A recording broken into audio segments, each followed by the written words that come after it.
მოგესალმებით მეგობრებო. დღეს დავიწყოთ მეორე თავის განხილვა. წიგნიდან კიდევ ერთის ძალა და ეს თავი ასე არის დასათაურებული. კიდევ ერთი და ცხოვრება შენს მატრიცაში. აქედან გამომდინარე, შევეხებით მატრიცას. სხვათა შორის ფილმი მატრიცა დარწმუნებული ვარ ძალიან ბევრ თქვენთაგანს აქვს ნანახი, ვისაც არ აქვს ნანახი, შეგიძლიათ ნახოთ, იმიტომ რომ ძალიან საინტერესო ფილმია და სხვათა ეს ფილმი 99 წელს გამოვიდა, რომელმაც დიდი გამოხმაურება პოვა, რა თქმა უნდა, ძალიან საინტერესო და ნოვატიური ფილმია და მატრიცა არა მხოლოდ ნოვატიური ფილმია, არამედ მასში კიდევ ერთის გაკვეთილებიც არის, გვეუბნება ავტორი. და მე მინდა წავიკითხო შესავალში დასაწყისი ასე აქ დაწყებული ავტორს, ეს შენი ბოლო შესაძლებლობა, ამის შემდეგ უკან დასახევი გზა აღარ გექნება. დალევ ლურჯაფს, ამბავი დასრულდება.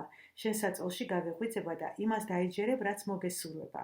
დალევ წითელ აფს, დარჩები საოცრებათა ქვეყანაში და მე გიჩვენებ, რა სიღრმის არის კურდღლის სორო.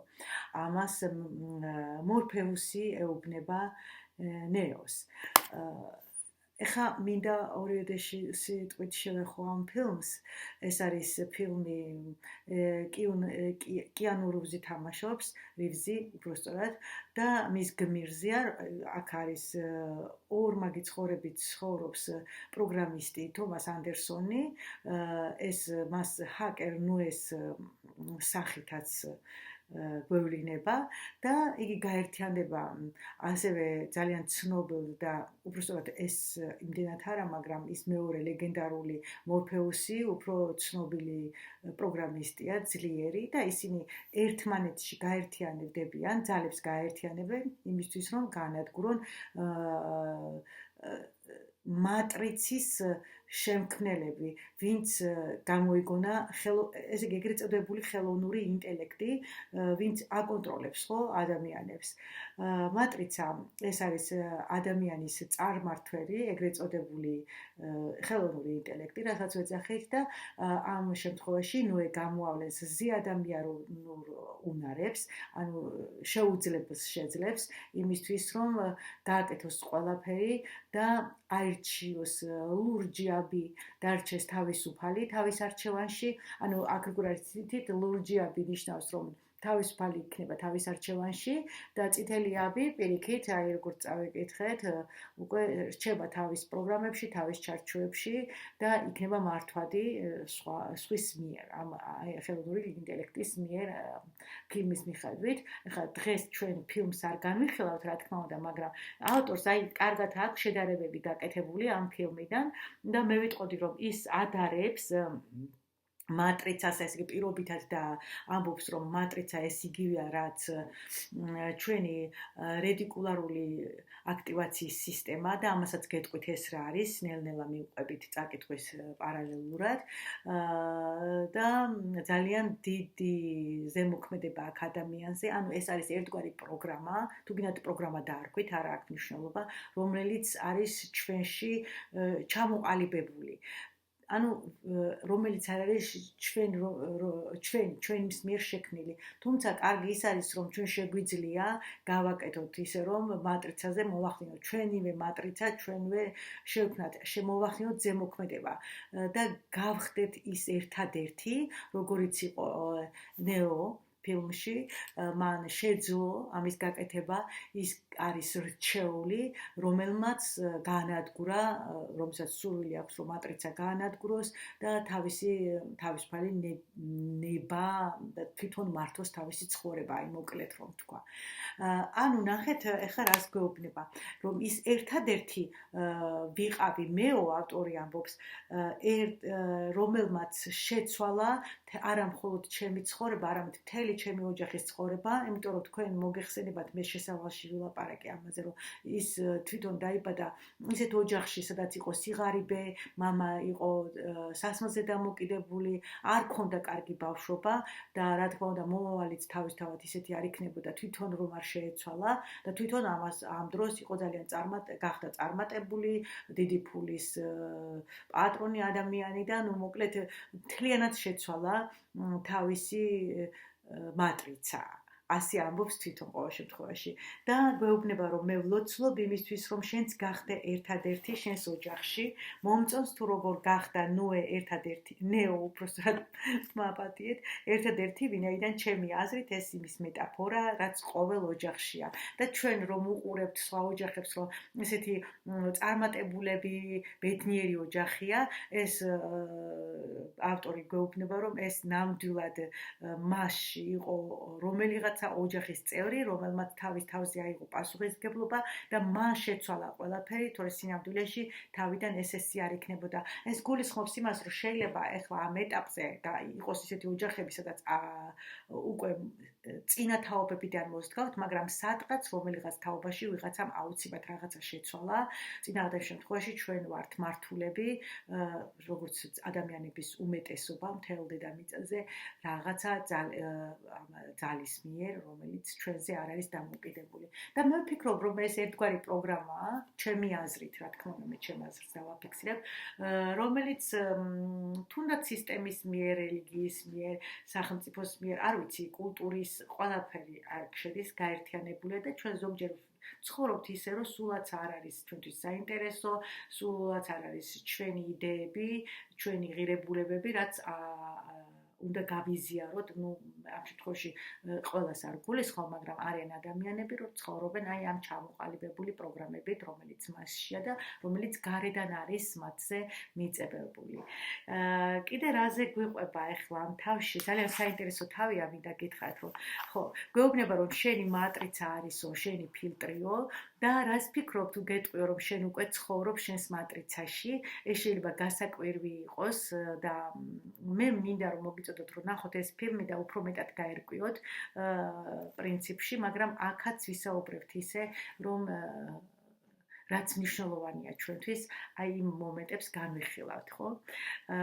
რას იფიქრებთ თუ გეტყვით, რომ შენში უკვე მოქმედებენ ღრმად ჩაბუდებული ძალები, რომლებიც ანელებენ შენ ცხოვრებას ნაწილებს, ინტერპრეტირებენ და აძლიერებენ იმას, რაც უკვე დააპროგრამეთ ცნობიერებაში.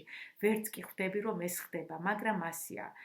ანუ ახლა გადავიდეთ რა არის რეტიკულარული აქტივაციის სისტემა, იმიტომ რომ ის ამბობს, რომ ეს შენი მატრიცა, შენი რეტიკულარული არტიკულაციის სისტემაა, უკაცრავად აქტივაციის სისტემაა და ამ სახელწოდებით ეს იგივე აქტივაციის სისტემა, ეს არის ერთგვარი მენტალური კუნთი, რომელიც იძლევა შენი მატრიცის გადაწყობის საშუალებას. რა თქმა უნდა, ხა მატრიცის გადაწყობა შესაძლებელია.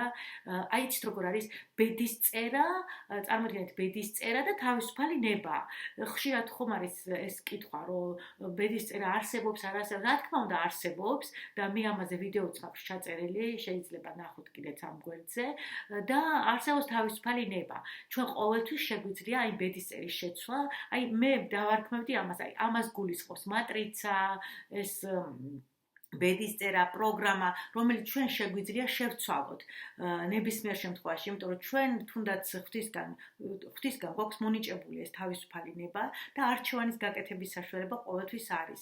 არ უნდა ჩავრჩეთ აი იმ პროგრამებში, ეს არის ძირითადი არსი ამ თავის და როგორ გავაკეთოთ ახლა ეს, ხო? კარგით, ახლა მე გადაუხევ ხოლმე ხანდახან, მაგრამ მე მაპატიეთ ამისთვის. მოდით ახლა ჩვენ განვიხილოთ რა არის რეტიკულარული აქტივაციის სისტემა, იმიტომ რომ ეს ძალიან მნიშვნელოვანია, როგორც უკვე გითხარით, ეს არის მენტალური კუნთი, რომელიც ადამიანის ცხოვრებაში ძალიან დიდ როლს თამაშობს.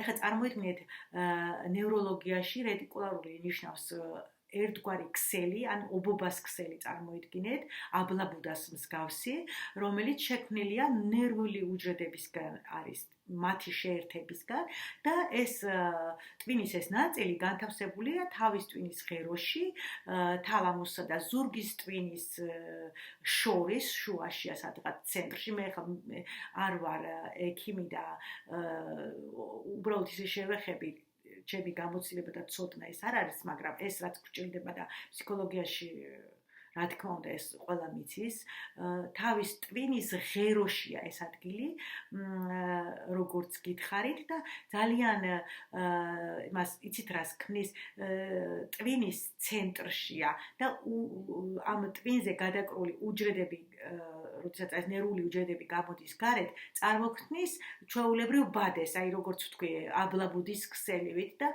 ნერვული ქსოვილების თხელი ფენა არის გადაკრული თავის ტვინის ზედაპირზე და ამ ცენტრზე, იმიტომ ავხსენით ეს, რომ წიგნშიც არის გადმოცემული კარგად და მეც მინდა რომ ამაზე გავამახვილო ყურადღება, იმიტომ რომ ძალიან ბევრი რამე არის დამოკიდებული. ამ ადგილზე, ტვინის ამ უბანზე დამოკიდებული არის ჩვენი ემოციები, ჩვენი გონება, როგორ მუშაობს, ხო?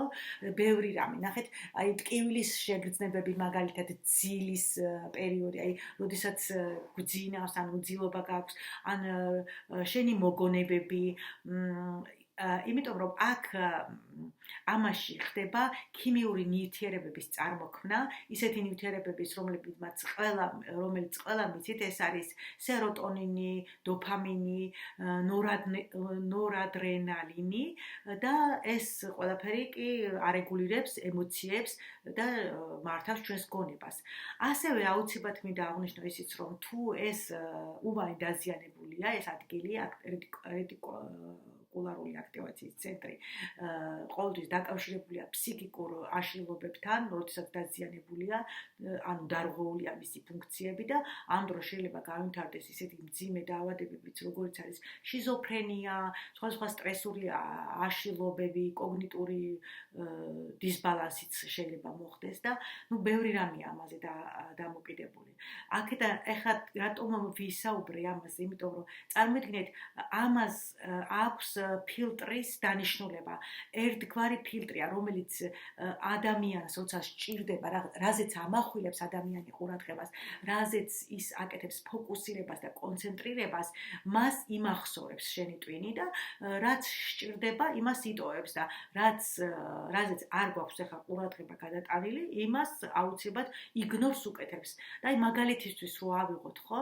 როდესაც ჩვენ რაღაცა ძალიან პოზიტიურზე დადებითზე ვამახვილებთ ყურადღებას, მაშინ აი თუნდაც მაგალითისთვის მოვიყვან ახლა რამე მაგალითს გავიხსენებ, დადებითზე როცა ვამახვილებთ ყურადღებას, ძირითადად აი ეს ხშირად იბეჭდება და როგორც პროგრამა იგივე სახით ვითარდება. ანუ მასზე არის მთელი კონცენტრაცია გაკეთებული და ვიზიდავთ მსგავს მოვლენებს. და როცა აი მაგალითად მინდა მქონდეს კარგი ურთიერთობები ამ ადამიანთან, ხო?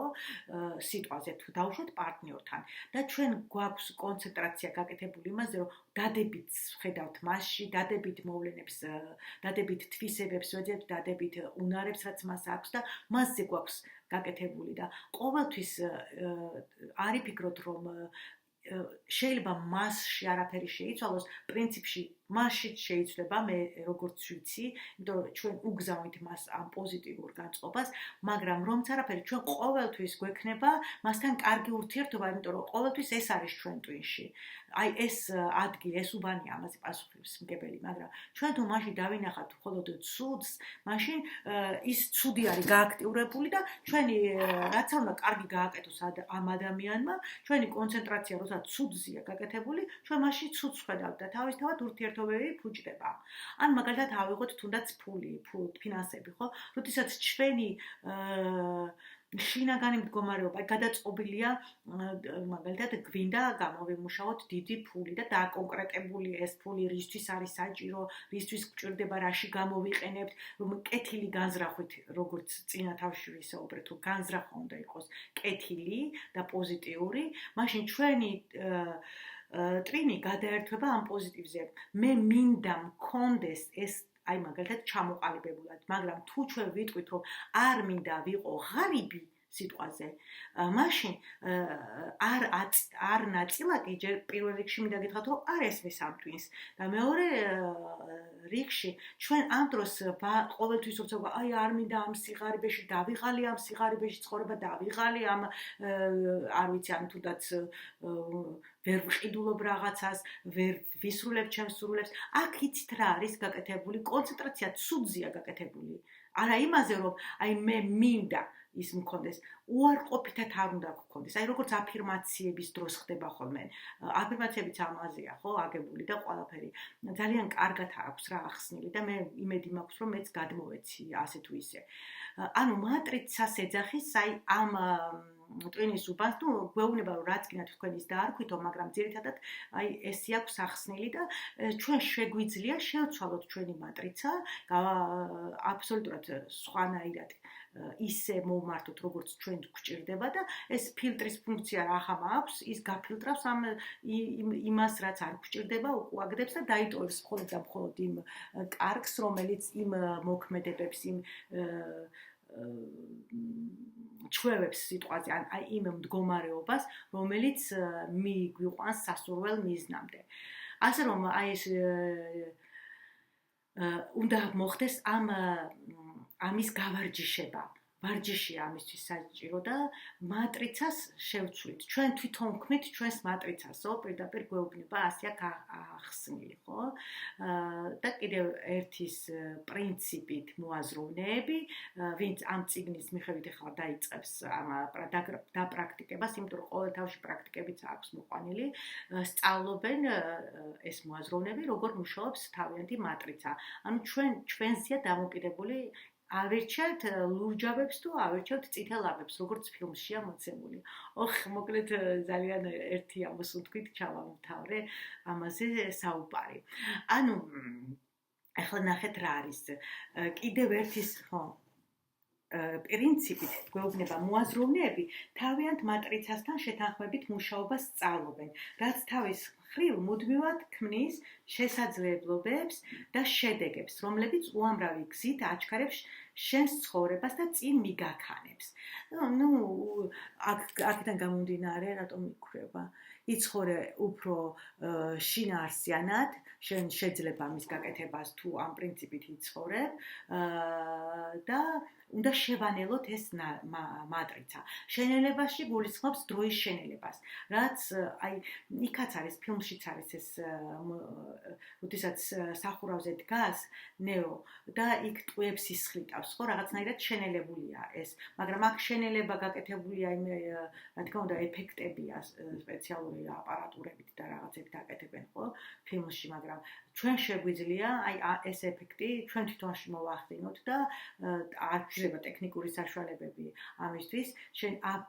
შეგიძლია შეანელო შენი ფიზიკური და გონებრივი არსებობა, ანუ და ამ დროს შენ დროს უთმობ უკვე და დროს აძლევ იმას, რომ იცით რომ ეს ინფორმაცია გადაიტვირთოს, ანუ ერთი პროგრამირება წავშალოთ, აი ეს რაც არ არის ჩვენი და მე შემდეგ უკვე ახალი შევქნათ, იმიტომ რომ ახლის შესაქმნელად აუცილებლად ძველისგან უნდა განთავისუფლდეთ. და აი ამ დროს ფილმში ეძახიან ტყვის დროს, ხო? და ეს ტერმინიც გამოყენებული აქვს. ანუ ნახეთ, რას გვეუბნება. ხო, ვაჩოვსკები, ვინც ფილმის შემქმნელები არიან, რეჟისორები, ეს ძმები იყვნენ მაშინ, არ იყვნენ პირველი რეჟისორები, რომლებმაც ეს ტექნიკა გამოიყენეს, მაგრამ პირველები იყვნენ, რომლებმაც ის პოპულარული გახადეს. ხო, არაერთხელ გამოიყენეს მატრიცასა და მის გაგრძელებებში, მატრიცას კიდევ აქ ორი გაგრძელება, ტრილოგია. თუმცა ყველაზე ცნობილი და დასამახსოვრებელი მომენტი, ეს უკვე ვთქვი, რომ ის არის, როდესაც სახურავზე დგას და ტყვიების იცდენს, ანუ ჟენელებას აკეთებს და ტყვის დრო ქვია ამასო და ამ ტყვის დროს შეუძლია იმუშაოს შენზეც. ეს ეკვივალენტია ექსტრემალური ვერსიისა გაჩერება ვარდების დასაყნოსად. ოღონდ გაცილებით მეტია. როდესაც სტრატეგიულად ანელებს შენს ფიზიკურ და გონებრივ არსებობას, ქმნის სივრცეს, რომელიც შენს გრძნობებსა და ტვინს გადატვირთვის შესაძლებლობას აძლევს. სხვაგვარად უყურებს საგნებს და მოვლენებს და იმის გააზრებასაც იწყებ, რომ კიდევ ერთი მუდამ შენს გვერდით იყო. შენ უბრალოდ შენი ცხოვრების ცვალებადი უნდა შეგეცვალა მის დასანახად. მთავარია გაიაზრო გარემოებები და გარემოცვა, ტყუის დრო შესაძლებლობას მოგცემს მოძებნო კიდევ ერთი საქმიანი გარიგება და კონცენტრირდე მასზე. და მერე უკვე აქვს მორფეუსი რო ეუბნება ნეოს, რომ ნეო, მე ვცდილობ გავანთავისუფლო შენი გონება, მაგრამ მხოლოდ ის შემიძლია, რომ კარი გაჩვენო, მასში კი თვითონ უნდა შეხვიდეო და რას გულისხმობს ამაში, რომ შენს გარეშე შენს გარდა ამას ვერავინ ვერ გააკეთებს, ანუ როდესაც შეისწავლი შენს მატრიცას, როდესაც შენი ქვეცნობიერი აზრების მიღებას და მათთან დაკავშირებას მოახერხებ შენს ცნობიერებასთან, ანუ ამოდის ეს ქვეცნობიერების გაცნობიერება მოხდება, ხო? მაშინ გახდები უკვე მაშინ უკვე ხდება შენი მატრიცის ცვლილებები იწყება, ანუ ზეგავლენას ახდენ შენს მატრიცაზე, შენ თვითონ ქმნი, მაგრამ ეს არ არის მარტივი, რა თქმა უნდა, ეს მოითხოვს ძალიან დიდ ყურადღებას, დაკვირვებას და მოთმინებას, იმიტომ რომ დროც სჭირდება ამ ყველაფერს, ხო? ამის შემდეგ აქ უკვე ვისაუბრე ესენი, გადავიდეთ შემდეგ თავზე, სადაც როგორ მუშაობს შენი მატრიცა, ამაზე ვისაუბრე, როგორ ფილტრავს, ხო? რეტიკულური აქტივაციის სისტემა და აი აქ არის კიდევ ავარჯიში შენი მატრიცა სასურველის მისაღებად. ანუ ჩდება შემდეგი ცხადზე უცხადესი შეკითხვა. როგორ ვასწავლოთ ჩემს მატრიცას იმის მიღება, რაც მინდა. ამისთვის მარტივი და კონკრეტული მეთოდები არსებობს და ეხლა აქვს მოყვანილი ტექნიკა, რომელიც შეგიძლიათ გააკეთოთ და ავარჯიშოთ თქვენი მატრიცა. დაიწყე შენს მატრიცაში თესლის ჩაგდებით. მაგრამ აქაც არის მნიშვნელოვანი, რომ უნდა დაფიქრდე, აი რაღაცას, როდესაც სამყაროს ბრჭყალებში შეუკვეთათ, ყოველთვის უნდა ვიცოდეთ, რომ ეს რეალურად გვჭირდება თუ არ გვჭირდება. იმიტომ რომ არ არის მარტივი, ხო? შენ როდესაც რაღაცას აპროგრამებს შენ თავს რაღაცაზე და ხშირად არის ხოლმე, რომ მე ის რაღაცა აღარ უნდათ. მაგრამ აი აქაც აუცილებლად უნდა იყოს სწორი მიმართულება გაკეთებული და აქაც გვეუბნება, რომ დაფიქრდი ვითარებაზე, რომელზეც, ხო, დაიწყე შენს მატრიცაში თესლის ჩაგდებით, დაფიქრდი ვითარებაზე, რომელზეც გავლენის მოხდენა სურს, მაგალითად მინდა გავხდეზე.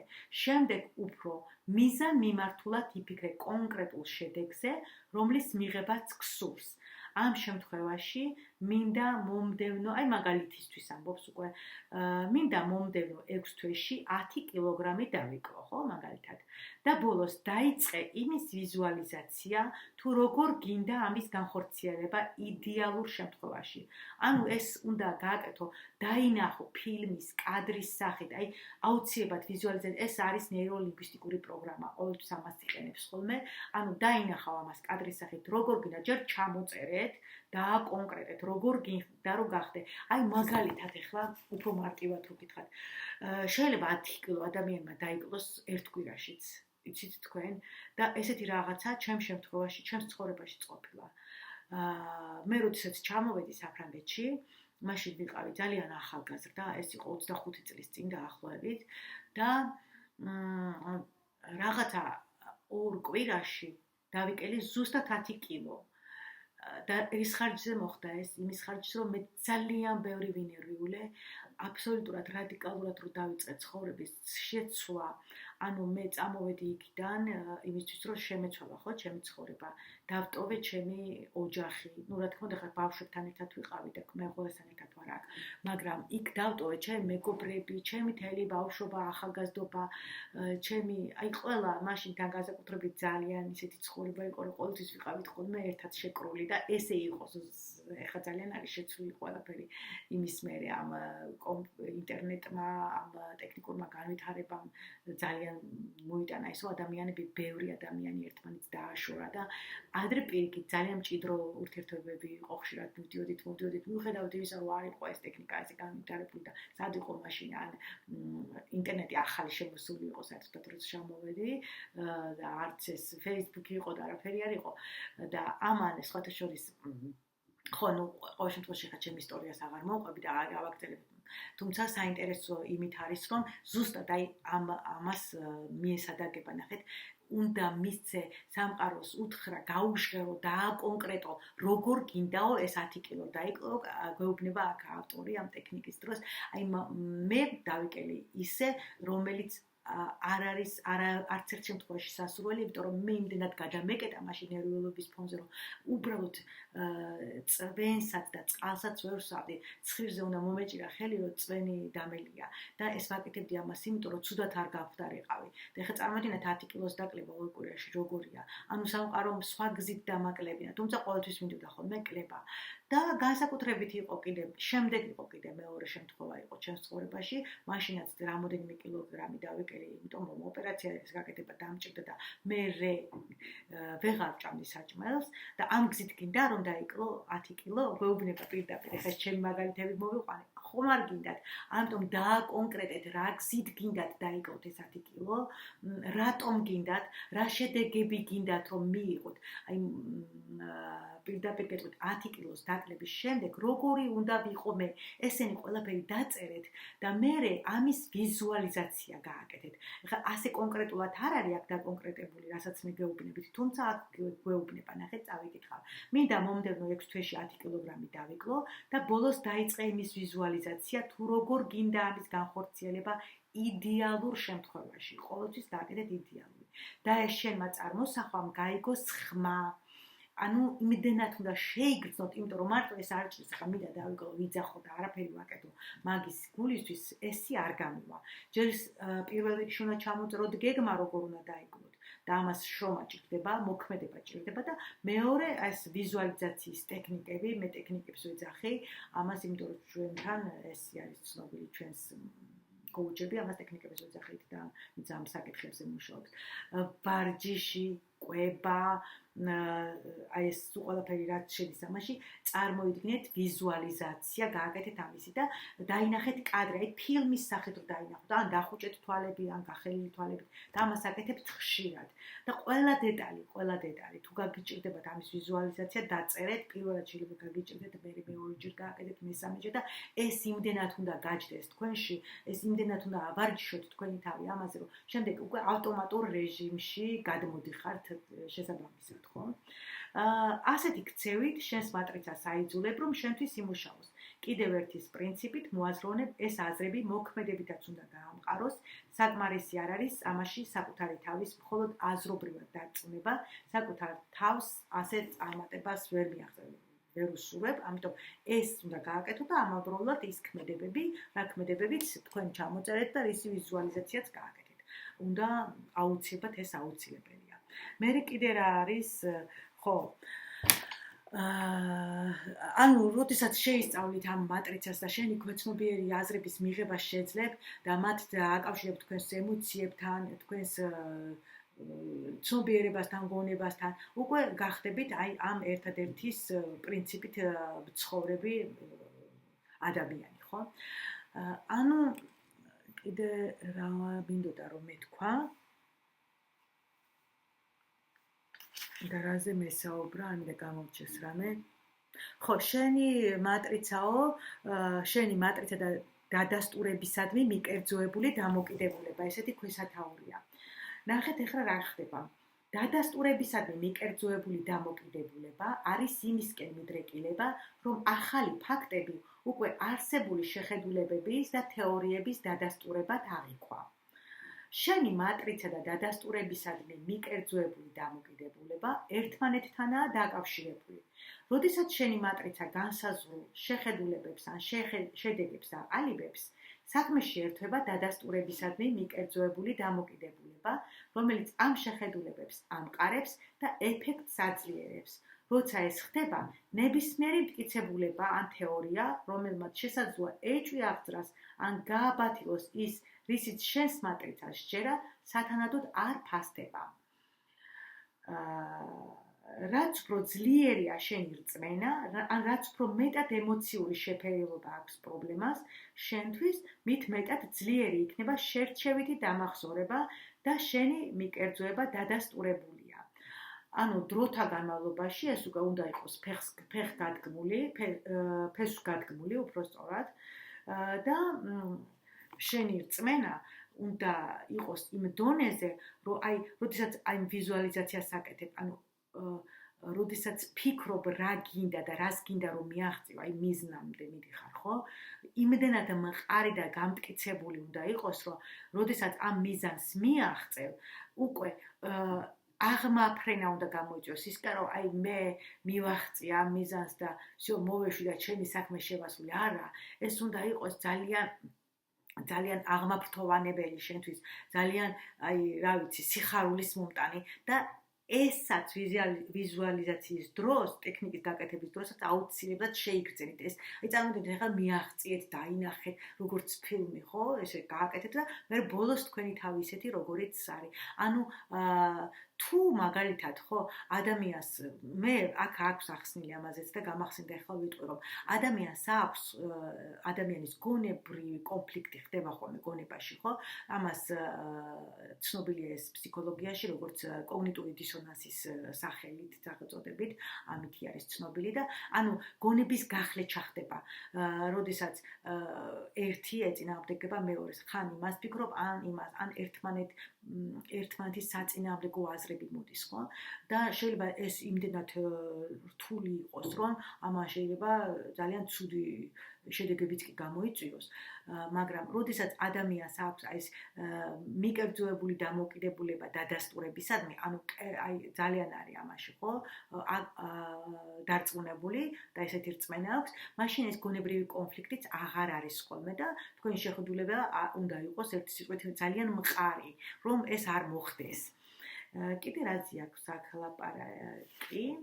მერე არის უკვე შენი მატრიცა არის უნიკალური, ამას გვეუბნება, რომ უნიკალურია, ყველა ადამიანის მატრიცა უნიკალურია, თუ მაგალითად ადამიანის ტვინიც, ხო, ყველა ტვინი რა თქმა უნდა, ტვინის ფუნქციები ყველა ტვინს ერთი და იგივე დანიშნულება აქვს, მაგრამ ჩვენ გვაქვს სხვადასხვანაირი აღქმა ცხოვრებაზე და ტვინიც უნიკალურია, გამოდის, რომ ყველა ადამიანის ტვინი უნიკალურია, ორი ერთნაირი არ არსებობს, იმიტომ რომ ჩვენი შეხედულებები გვაქვს ყველაფერზე, ჩვენ დაგვირთ აბა თქვენი აზრების დაფიქსირება ერთი და იგივე რაღაცაზე, მაგალითად ძალიან მარტივი რო ვთქვა, გათენდა და ძალიან ცივა ან წვიმს და ერთი ადამიანი დგება და ვაიმე რა კარგია იძახის, რა სასიამოვნო ჰაერი გაიწმინდება და ვირუსები აღარ იქნება და მეორე ადამიანი იძახის, რომ დედა რა საშინელი სიცივია, ხა როგორ მეზარება სამსახურში წასვლა.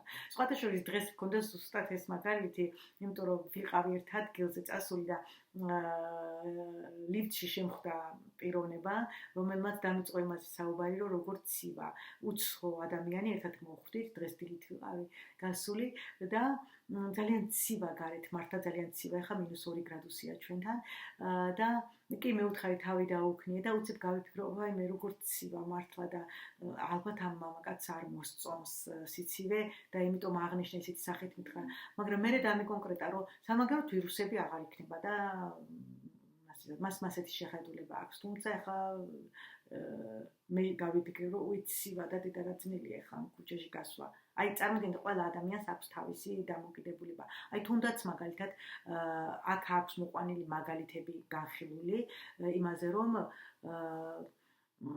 მაგალითად მამაკაცი ადამიანი, რომელიც და ის არის რომლის აზრები მიმართული არის მაგალითად უნდა გავხდე მილიონერი, ხო? ან უნდა ვიშოვო, კონდეს $100,000 გამომუშავებული საბანკო ანგარიშზე მქონდეს. ასეთი ადამიანი ყოველთვის ყურადღებას ამახვილებს მაგალითად იმ დადებითზე, იმ კარგზე, ეს ტვინის უნიკალურობაა, რა თქმა უნდა, რომელიც და იმ მოქმედებებზე რა უნდა გააკეთოს და რა უნდა ქნას ამისთვის რა უნდა ისწავლოს და მეორე ფიქრობს რომ მე ხა კი მინდა უნდა ის 100,000 და მილიონი მაგრამ კი მინდა მაგრამ ხა ამას მე რა ვიცი მე ამას ვერ შევძლებ ან როგორ უნდა შევძლებ და აზრი არ აქვს არაფერს არ აკეთებს ხო ესეთი უნიკალურია ჩვენი ტვინი ყველა ადამიანი სხვადასხვანაირად ფიქრობს და ჩვენი მატრიცაცო გვეუბნება ავტორი რომ არის უნიკალური ჩვენ ვქნით ჩვენს მატრიცას და შენივე გამოცდილებებით არის ეს შექმნილი შენივე ემოციებით შენი წარსული იქნება იქნება, თუ შიშები იქნება, თუ აი შენ რა ემოციები გაქვს, შეიძლება ზოგი ახტაცების ემოციაშია, ზოგი ძალიან ამბიციურია, ზოგი შურიანია, ზოგი პირიქით ძალიან კეთილია და იძახეს რომ მე რო ბევრი ფული მქონდეს, ამას მე სულ დავარიგებდი. აი ყველას თავისი შეხედულებები აქვს და ეს ამიტომ ყველა ადამიანი პასუხისმგებელია თავის მატრიცაზე და ვერავინ უпростоრად ვერ გააკეთებს შენს გასაკეთებელს და ვერ შექმნის იმას, რაც შენ გინდა რომ შექმნა. თუ ვინმე გააკეთებს ეს თავის ასარგებლოდ აუცილებლად და აპროგრამებაც ეგ არის ერთგვარი ადამიანების სისტემური იქნება ეს თუ საიდანაც იქნება, არ ვიცი. ნუ მოკლედ აი ესეთი ძალიან საინტერესოდ გადმოგვცა ავტორმა და გააკეთა შედარება მატრიცასთან ჩვენი თუნდაც ის დარგვით ქვეცნობიერის, თუნდაც ჩვენი არ ვიცი ქვეცნობიერი პროცესების რა და რაც გვინდათ ის დაარქვითო გვეუბნება. ხო, კიდე ნახეთ რა ის მაგალითი აქვს მოყვანილი. შენი მატრიცა უნიკალურია და შენი მატრიცის ქცევაზე ძლიერ გავლენას ახდენს სწრაფვა დადასტურებისკენ. ამაზე ხო ვისაუბრეთ უკვე. და თუ ტვინი მომართულია ყოველთვის იმ დადასტურებისკენ, აგერ მაგალითი აქვს მოყვანილი იმის, რომ ადამიანი არის, რომელიც ფულზეა მომართული და ის ყოველთვის ბაზრის ფართო სპექტრზე მიმართავს თავის ყურადღებასო, შენელებისა და თავისი მატრიცისთვის შესაძლებლობების დანახვის უფლების მიცემის საშუალებით ის ხედავს იმ გარიგებებს, რომელსაც ვერ დაინახავს ადამიანი, რომელიც არ არის აწყობილი ამაზე. ანუ შენელების პროცესი და ასევე შესაძლებლობების დანახვის უფლება. ანუ მას აქვს ეს შესაძლებლობების ხედავს ამას ძალიან კარგად. ხოლო არის აი კიდაც თუნდაც მეორე მაგალითი ყავს მოყვანილი, სკიდროუს ქუჩაზე მყოფი უსახკარო ნარკომანების მაგალითია.